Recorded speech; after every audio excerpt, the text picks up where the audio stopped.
Olá, tudo bem? Aqui é a Adriana Vale e eu gostaria de dividir com vocês uma lista de 14 tendências de mercado de acordo com uma reportagem da revista Meio e Mensagem. Vamos começar falando sobre o lançamento de novas marcas.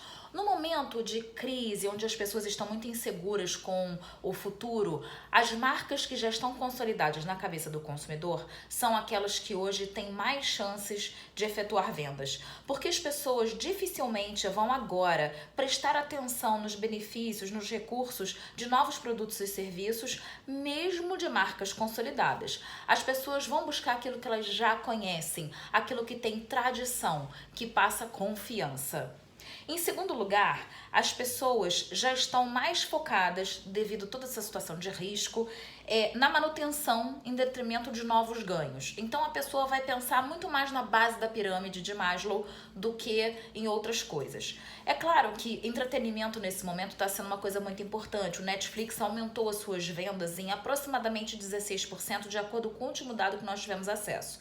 No entanto, as pessoas, por exemplo, que não tinham Netflix, já não estavam assinando porque já não estavam com capacidade de tempo para assistir a séries, voltaram a assinar. Isso é um exemplo de entretenimento. E fora isso, as pessoas, fazendo uma referência com o primeiro item que nós falamos, estão buscando pelas coisas mais essenciais. E assim nós fazemos um gancho com o terceiro item, que é a experiência do usuário, que é essa questão de você remover a tensão da aquisição do seu produto ou serviço, você promover uma situação de conforto para o usuário. A pessoa já tem que lidar com tantas questões, com as dúvidas, com o problema econômico. Então, nesse momento, se você digitalmente ou fisicamente puder minimizar os problemas do usuário, você certamente sairá na frente.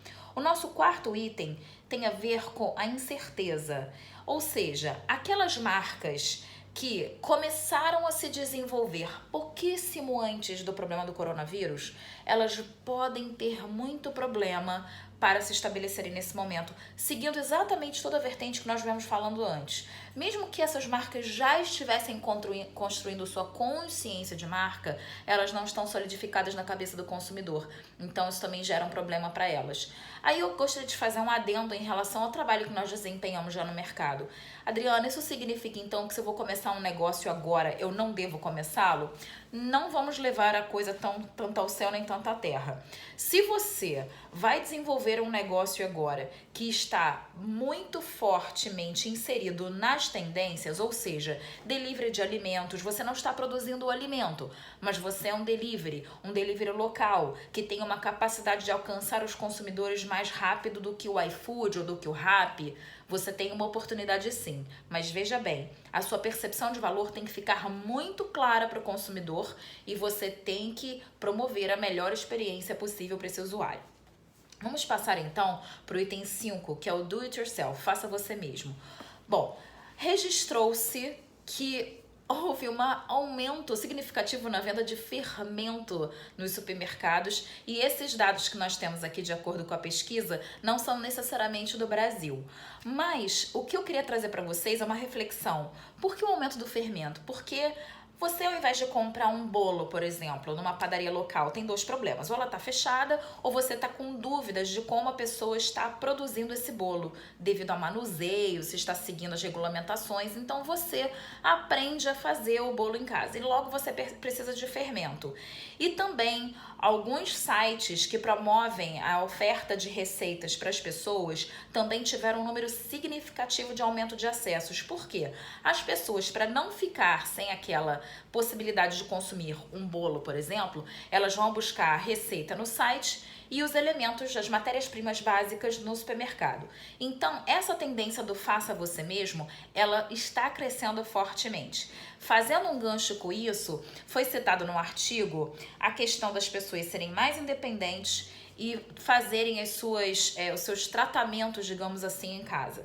Houve um registro significativo no aumento de venda de tintura capilar.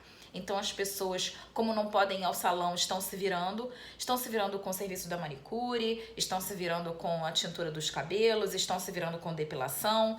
E atenção, para quem está nesse segmento, existem duas visões básicas. Ou vai perder uma fatia interessante, porque as pessoas vão digamos, tomar gosto por fazer por conta própria, ou vai haver uma procura grande, porque os cabeleireiros, digamos assim, vão consertar os cabelos. As pessoas estão fazendo isso por enquanto só para fazer uma manutenção. Mas, de qualquer maneira, fazendo uma referência ao que eu citei uns minutos atrás, que as pessoas estão mais independentes, as pessoas estão tendo que se virar para poder ter acesso a coisas básicas. Não dá mais só para esperar que os fornecedores assim o façam. Venda online e fintechs é um outro ponto citado aqui, é o item 7 da nossa lista.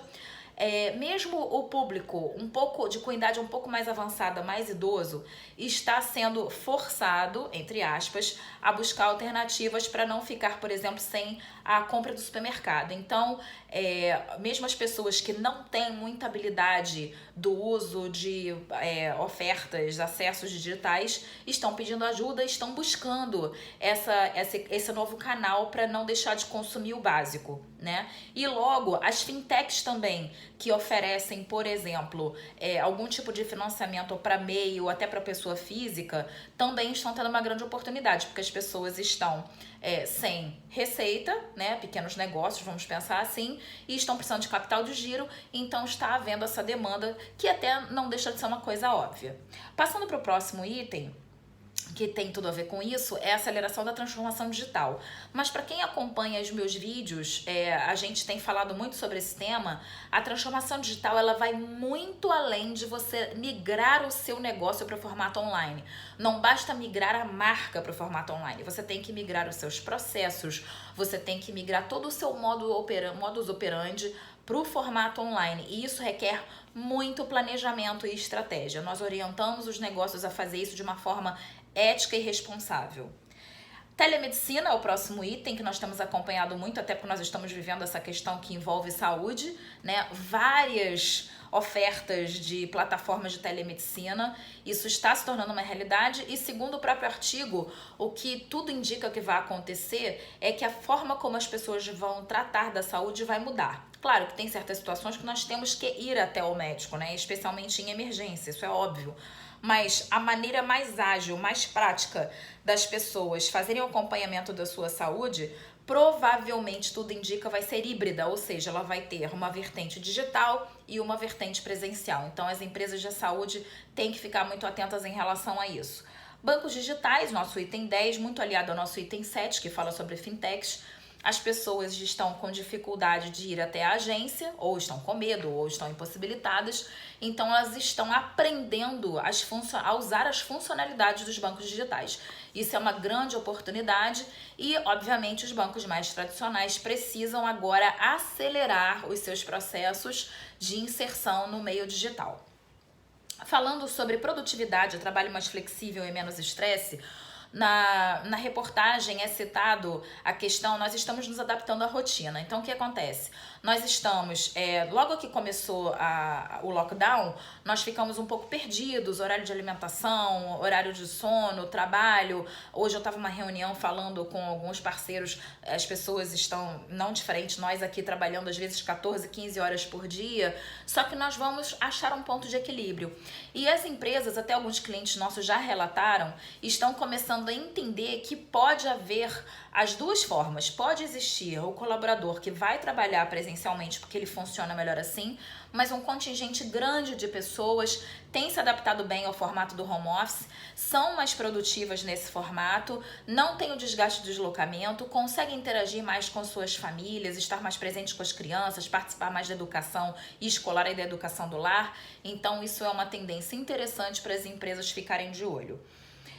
Decisões mais rápidas e mais ágeis, o momento de crise leva as pessoas a fazerem isso, então nós como negócios temos que entender que os consumidores estão mais aptos a tomar decisões de forma mais ágil, mais rápida. Então esse lead time que nós tínhamos entre prospecção e venda, ele tem que encurtar. As pessoas estão tomando decisões de forma muito mais rápida e até assertiva. Então a gente tem que tomar muito cuidado, os nossos processos têm que ser adaptados a essa nova visão.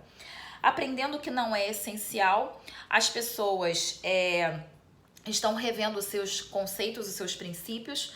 o que elas muitas vezes consumiam como extra, provavelmente vão repensar agora. Acreditamos que o segmento da moda vai sofrer bastante com isso, né? Então nós damos essa dica, digamos assim, para o segmento da moda realmente já ir pensando em como vai lidar com essa nova tendência, esse novo comportamento do consumidor. Mas não só o segmento da moda, nós temos que pensar no nosso segmento, na nossa área de atuação. Se nós não somos um bem de primeira necessidade, como nós ainda nos fazemos presente na vida do nosso consumidor? E estarmos preparados para a evasão de um contingente de consumidores também. Isso é uma observação que nós queremos fazer.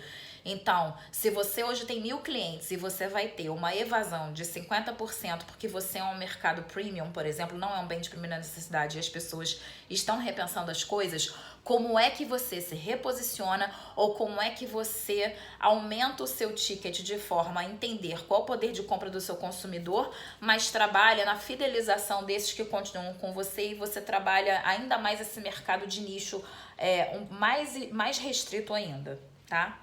E por último, mas não menos importante, as pessoas estão priorizando a segurança à privacidade. Nós vemos o que está acontecendo em relação ao Zoom, essa questão de ter talvez a invasão, né, ou a disseminação dos dados das pessoas. Na verdade, o que as pessoas estão entendendo é o seguinte: bom, como eu estou migrando para o ambiente digital, então eu estava tão preocupado com a minha privacidade, mas meio que não tem jeito, eu preciso fazer assim mesmo. As pessoas estão delegando a segurança delas aos governos, às empresas. Então, as empresas que lidam com o Zoom, com o Hangout, enfim, com todas essas aplicações, elas têm que passar esse valor para o consumidor, dizer, olha, ok, nós estamos com os seus dados aqui, mas nós estamos lidando com isso com uma forma responsável e ética.